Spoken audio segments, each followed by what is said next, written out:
Hey babe, caught 3 fish today. The solitude is really helping clear my mind. I stared at Nathan's text message, then at the photo on my screen showing him lounging at a beachfront bar in Punta Cana, his arm draped around his secretary. The timestamp read, 2 minutes ago.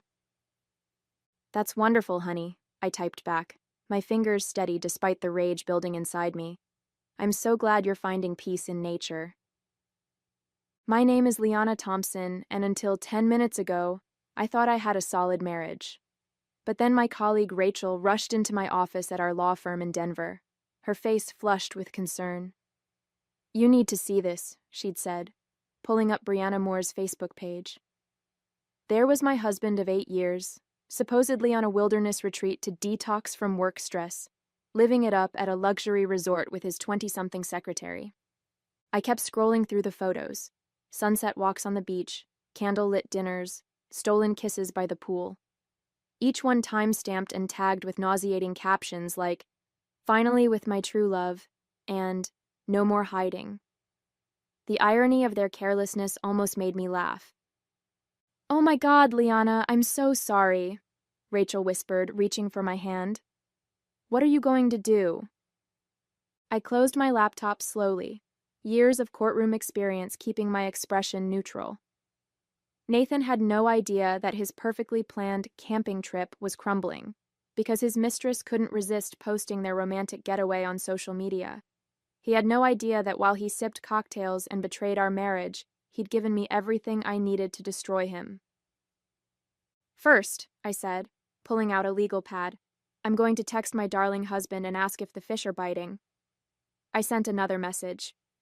"Miss you so much. Can't wait to hear all about your wilderness adventures." Rachel watched me, confusion clear on her face. "Shouldn't you confront him?" I smiled, remembering every case I'd won by letting my opponents think they had the upper hand. As a corporate attorney, I'd learned that the element of surprise was often the most powerful weapon in my arsenal. Nathan thought he was so clever with his camping story, never considering that his mistress's social media addiction would be his downfall.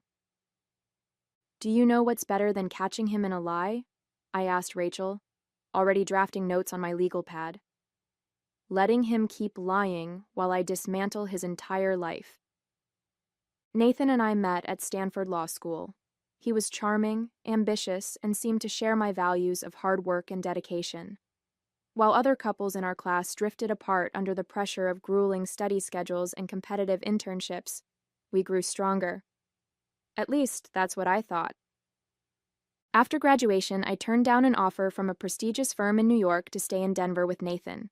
He'd landed a position at Morrison & Webster, one of the city's top investment firms, and I didn't want us to start our marriage with a long-distance relationship. "You're making the right choice," he'd said. "We're a team." I found my own success at Lambert & Cole, quickly rising through the ranks to become their youngest corporate attorney. Nathan seemed proud of my achievements, though looking back, I noticed how his smile would tighten whenever clients specifically requested me for their cases. Our marriage wasn't perfect, but whose is? When tensions rose, we dealt with them like lawyers, negotiating, compromising, finding middle ground. Then Brianna arrived at his firm 6 months ago. Young, attractive, and apparently very good at her job, according to Nathan's frequent mentions. "She's so efficient," he'd say. "Finally, a secretary who can keep up with my schedule." I ignored the warning bells. After all, I trusted my husband. Rachel's voice pulled me from my thoughts. "Remember when he missed your anniversary dinner last month? Said he had to work late?" I pulled up Brianna's Facebook page again, scrolling back through her timeline. There it was, a check-in at Barolo Grill, the same night. The caption read, "Late night at the office never felt so good." "I can't believe I was so blind," I muttered, but Rachel shook her head. "You weren't blind, Liana. You were trusting. There's a difference." I thought about all the other signs I'd dismissed. The new gym membership he never used, the sudden interest in work conferences out of state, the passwords changed on his phone and laptop. Classic signs I'd seen in countless divorce cases I'd handled, yet I'd convinced myself our marriage was different. You know what the worst part is? I said, pulling up our joint account records. He's using our money to finance their little romance. Rachel's eyes widened as I showed her the recent transactions. First-class tickets to Punta Cana? A 5-star resort? Yes, I replied, already drafting an email to my bank. But not for long. I spent the next hour methodically documenting every suspicious transaction from our joint accounts. Living room forgotten, dinner growing cold, none of it mattered as I built my case. The evidence was damning. Expenses for jewelry I'd never received, dinners at restaurants I'd never visited, hotel charges in cities where Nathan had claimed to be meeting clients. Look at this, I said to Rachel, pointing at my screen. He booked their Punta Cana trip 3 months ago. This wasn't spontaneous. He's been planning it. But why tell you he was going camping? Why not just say it was another business trip? I was about to respond when my phone buzzed with another text from Nathan. This time, he'd sent a photo, a generic camping scene clearly pulled from the internet, showing a tent pitched by a lake. Home sweet home, his message read. The stars are amazing out here. My hands started shaking, not from sadness, but from pure, cold rage. 8 years of marriage, and he couldn't even be bothered to find a convincing photo to support his lie. I opened my email and found what I was looking for. Nathan's firm's employee handbook sent to me months ago when I'd helped review some contracts for them. Right there, in bold text. Relationships between supervisors and direct reports are strictly prohibited and will result in immediate termination. Rachel, I said slowly. Did you know Brianna has been documenting their entire relationship on Instagram too? We pulled up her profile. It was a goldmine. Months of subtle photos, each one damning in its own way. Coffee cups with Nathan's name visible, his watch in the corner of dinner photos, even a selfie in his office after hours, her perched on his desk while he smiled up at her. It gets worse, Rachel said, her voice tight. She'd been digging deeper into the financial records I'd pulled up. Look at these transfers. My stomach dropped as I saw what she'd found. Nathan hadn't just been spending our joint money on his affair. He'd been moving substantial sums into a private account for months, an account I knew nothing about. $90,000, I whispered, staring at the total. He's been hiding money. That's more than just affair money, Rachel said carefully. That looks like exit strategy money, I finished. He's been planning to leave me. The realization hit me like a physical blow. This wasn't just an affair, it was a calculated plan. While I'd been building our life together, he'd been planning his escape with a younger woman, systematically hiding assets and preparing to blindside me. I stood up, my decision made. Rachel, I need a favor. Can you cover my meetings for the rest of the week? Of course, she said. What are you going to do? I picked up my phone, composing another sweet text to my husband about how much I missed him. I'm going to make him wish he'd never learned how to lie. The next morning, I walked into Harriman Credit Union as soon as they opened. The manager, recognizing me from the corporate accounts I handled, immediately ushered me into his office. Mrs. Thompson, what brings you in so early? I need to discuss some suspicious activity on my joint accounts, I said, sliding across printouts of Nathan's transfers.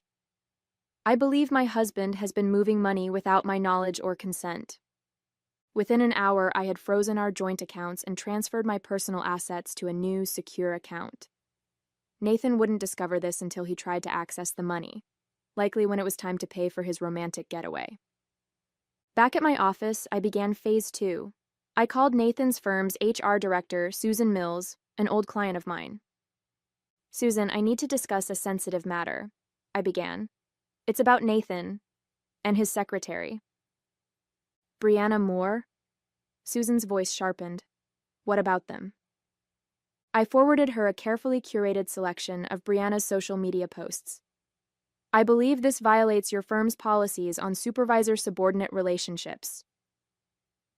The silence on the other end was telling. I'll need to escalate this immediately, Susan finally said. This is extremely concerning. I understand, I replied, keeping my voice professional.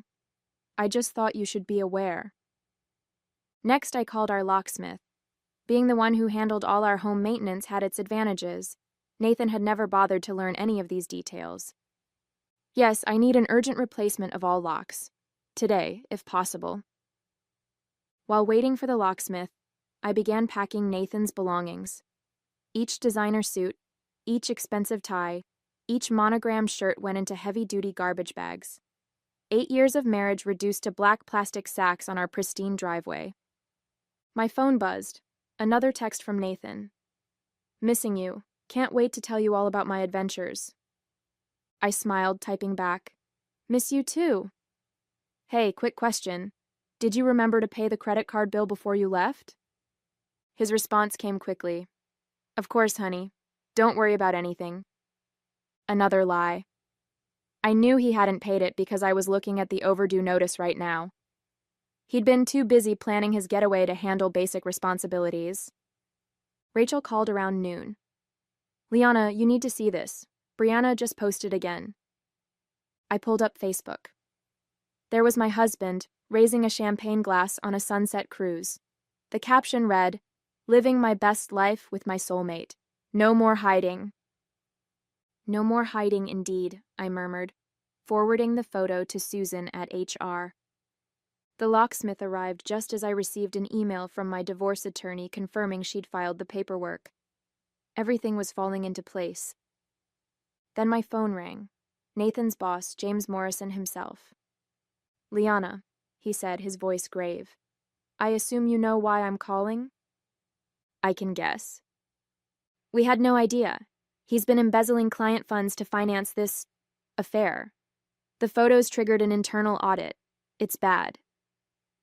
I closed my eyes, processing this new information. How bad? Criminal charge is bad. We're filing a police report. I hung up, feeling a strange mix of vindication and nausea. I hadn't expected this level of betrayal, but it only confirmed I was doing the right thing. Looking at the garbage bags on the driveway, I added one final touch. A note taped to the top bag. Hope the camping trip was worth it. Don't forget to post pictures. I was reviewing the final draft of my divorce filing when my phone lit up with a call from an unknown number. Something made me answer. Is this Liana Thompson? A woman's voice, unfamiliar and nervous. Yes, who is this? My name is Sarah. I was Brianna's roommate until last month. There's something you need to know. My heart started racing. I'm listening. This isn't the first time they've done this, Sarah said. Brianna, she and Nathan, they've pulled this scheme before, at his last firm. I sat down heavily in my office chair. What scheme? They target wealthy executives, get compromising photos, then threaten to expose everything unless they're paid off. But this time was different. Brianna actually fell for Nathan. She broke their pattern, started posting everything online. He's furious. The room seemed to spin. I thought of the money Nathan had been moving, the client funds he'd been embezzling. This wasn't just an affair. It was an elaborate con that had spiraled out of control. Why are you telling me this? I asked. Because Brianna called me crying last night. Nathan's threatening to pin everything on her. She's terrified. I hung up and immediately called James Morrison back. James, we need to talk. This goes deeper than you think. Within an hour, I was sitting in his office laying out everything Sarah had told me. James looked physically ill. 3 other firms, he said, scanning through the evidence I'd gathered. 3 other executives blackmailed. How did we miss this? Because they were careful, I replied, until Brianna went off script. My phone buzzed. Nathan again. Having dinner by the campfire. Wish you were here. I stared at his message, seeing it for what it really was, not just a lie, but part of a calculated scheme. All those business trips, those late nights at the office. How many other cons had he run that I didn't know about? James leaned forward. Liana, we need to handle this carefully. If what you're saying is true, this is now a federal case. Wire fraud, blackmail, embezzlement. I know exactly how we need to handle it, I said, pulling out my phone. I typed a message to Nathan. Darling, there's been a problem with one of our accounts. Can you check your email? Then I sent him a carefully crafted email, one containing screenshots of his previous schemes, Brianna's social media posts, and Sarah's statement. I added one line. Guess your camping trip just got interrupted. Within minutes, my phone exploded with notifications. Nathan, finally dropping his camping pretense, called 6 times. Brianna posted a long, tearful video confession on Facebook before deleting her entire account. The house of cards was collapsing. James had already contacted the FBI. They want to meet tomorrow morning, he said. This could be huge. I nodded, feeling strangely calm. I'll be there. That evening, as I sat in my newly secured home, I received one final text from Nathan. You don't understand what you've done. I can explain everything. I smiled, thinking of all the evidence safely documented and distributed to multiple authorities. Actually, I typed back, I understand perfectly, and unlike your camping photos, I have real receipts. Then I blocked his number and poured myself a glass of wine. Tomorrow would be intense, but tonight, I could savor the fact that Nathan's perfectly constructed house of lies was burning to the ground. The FBI meeting was scheduled for 9 a.m. By 8:30, the lobby of Morrison & Webster was in chaos. Nathan and Brianna had apparently tried to flee Punta Cana separately, only to be detained at the airport by Dominican authorities. James Morrison looked like he hadn't slept. 6 clients, he said, rubbing his temples. They blackmailed 6 of our top clients. The total amount is over $2 million, I finished. The forensic accountants had worked through the night. And that's just what we've found so far. Agent Phillips, a sharp-eyed woman in her 40s, spread photos across the conference table. Nathan and Brianna, with different executives, all following the same pattern. The evidence was overwhelming. Mrs. Thompson, she said, your husband and Ms. Moore will be extradited within 48 hours. But we're more interested in the money trail, those offshore accounts you found. My phone buzzed, a text from an unknown number. Nathan using a hotel phone. Baby, please. You're ruining everything. We can work this out. I showed the message to Agent Phillips, who nodded. Keep him talking. Work what out? I texted back. The affair or the felonies? You don't understand, he replied immediately. I did this for us. The money was for our future. I almost laughed. Our future? While you were planning to leave me? Who told you that? Brianna? She's lying. She means nothing. Agent Phillips was recording every message. He's scrambling, she observed. Push harder. Really? I wrote. So you didn't help her set up that account in the Caymans? The one you've been funneling client money into? The typing bubbles appeared and disappeared several times. Finally. How did you find out? I completed his thought. I'm a corporate attorney, Nathan. Following money trails is literally my job. By the way, the FBI says hello. His response was immediate and desperate. I'll tell you where all the money is, just don't let them arrest me. Agent Phillips smiled. Got him. Within hours, Nathan and Brianna were in custody. Their scheme had been bigger than anyone imagined, spanning multiple states, firms, and victims. The FBI found accounts in 3 different countries. James Morrison called an emergency board meeting. The firm's reputation, he began. Will survive, I interrupted. Because you caught it, reported it, and are making all the victims whole. That's the story we're telling. He looked at me gratefully. Liana, if you want to join us as general counsel... Let me think about it, I said, though I already knew my answer. I had bigger plans. Later that evening, as I sat in my home office, Rachel brought over dinner and wine. So, she said, I heard Nathan's trying to plea bargain. I nodded. offering to testify against everyone involved in their previous schemes. Apparently, there were more victims than even I found. How are you holding up? I looked around my office, at the degrees on the wall, the case files I'd won, the life I'd built. You know what's funny?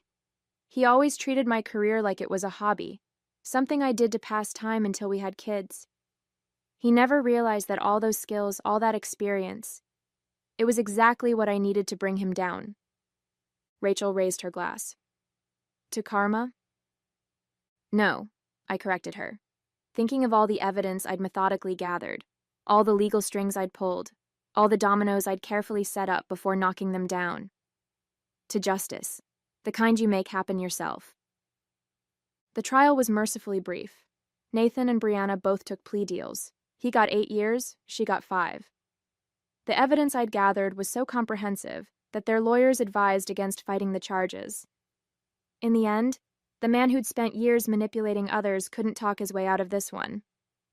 I sat in the courtroom during sentencing, wearing the same deep blue suit I'd worn during our first law school mock trial.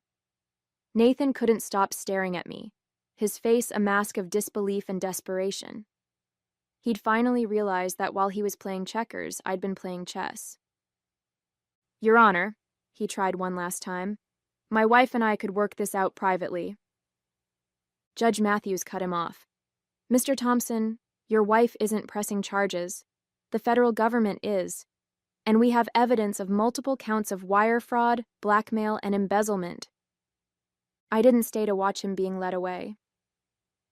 Instead, I walked out of the courthouse into the bright Denver morning, feeling lighter than I had in years. Morrison and Webster had already promoted me to general counsel, with a corner office and a team of my own. But more importantly, I'd started a side project, a consulting firm helping companies identify and prevent internal fraud. Turns out, there was a huge market for someone who'd uncovered one of the biggest corporate blackmail schemes in Colorado history. Nathan's last letter arrived a week later. I dropped it in the shredder unopened. Some chapters don't need a final page. They just need to end. The media coverage eventually died down, and my life settled into a new rhythm. My fraud consulting firm took off faster than I'd expected, with clients across 3 states seeking my expertise. Sometimes I wondered if Nathan saw the articles about my success from his prison cell. One morning, 6 months after the sentencing, Brianna's former roommate Sarah came to my office. I heard you help companies protect themselves against fraud now, she said hesitantly. I'm starting a small business, and I thought, well, after everything that happened. I studied her for a moment, remembering how her phone call had been the key to unraveling Nathan's entire scheme. First consultation is free, I said, gesturing to the chair across from my desk. Later that evening, as I worked late in my corner office at Morrison and Webster, James Morrison stopped by. Just signed another client, he said. They specifically requested you handle their case. Said they heard how you handled the Thompson scandal. I smiled at the irony. Nathan's attempt to destroy me had instead become my biggest selling point. You know, James added, he tried to write to me from prison, wanted me to convince you to answer his letters. I kept typing, not looking up. And I told him you were too busy running 2 successful businesses to read prison mail. I finally looked up, catching my reflection in the office window. The woman staring back wasn't a victim or a betrayed wife. She was a survivor who'd turned betrayal into triumph. Perfect answer, I said, and went back to work.